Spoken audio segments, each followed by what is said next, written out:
नमस्कार शेतकरी मित्रांनो, आज आपण माहिती बघणार आहोत मक्याला तुरे निघत्या वेळेस आणि कणीस येत्या वेळेस आपण कोणते खत टाकावेत।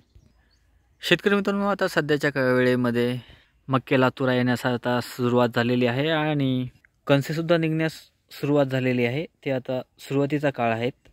आपल्या मक्याची हाईट सुद्धा खूप अशी व्यवस्थित झालेली आहे। 7 ते 8 फूट ही हाईट झालेली आहे। मक्याची लागवड ही 1 फुटावरती आपण केलेली आहे। 1 फुटाच्या अंतराने मक्याची लागवड ही केलेली आहे। आता सध्याच्या वेळेमध्ये आपली मक्का खूप चांगली व्यवस्थित अशी दिसत आहे आणि मक्याचा कलर असा जबरदस्त असा आहे।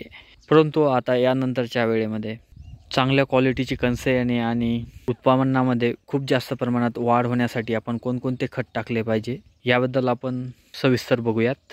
ज्यावेळेस आपला मक्काला तुरा निघतो त्यानंतर लगेचच 5 ते 6 दिवसामध्ये कणसे सुद्धा निघण्यास सुरुवात होते।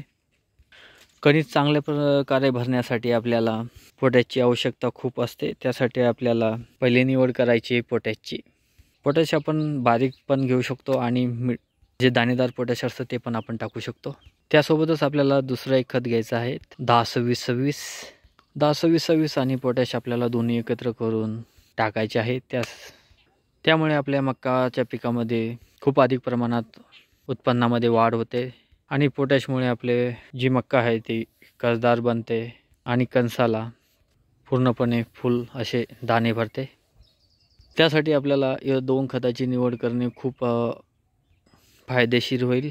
हे खत टाकल्यानंतर आपण उत्पन्नामध्ये पण खूप अशा प्रमाणात आपल्याला फायदा असा बघायला मिळेल। हे खत आपल्याला तुरा निघायच्या जे सुरुवातीचा काळ आहे त्या काळातच टाकणे खूप गरजेचे आहे, जेणेकरून कणसे लागण्याचा जो काळ असतो त्या काळामध्ये मक्का कमकुवत पडत नाही आणि मक्याला जी ताकद भेटते त्या ताकदीमुळे मक्याची कणसे असे खूप असे वजनदार भरतात आणि काही झाडांना 2 सुद्धा कणसे असतात, ते 2 कणसाला देखील चांगल्या प्रकारे असे दाणे भरतात। त्यामुळे आपल्याला मक्काच्या उत्पन्नामध्ये खूप असा फायदा होऊ शकतो। त्यामुळे आपल्याला या 2 ग्रेडची निवड करणे आणि हे खत टाकणे खूप असे फायदेशीर होईल।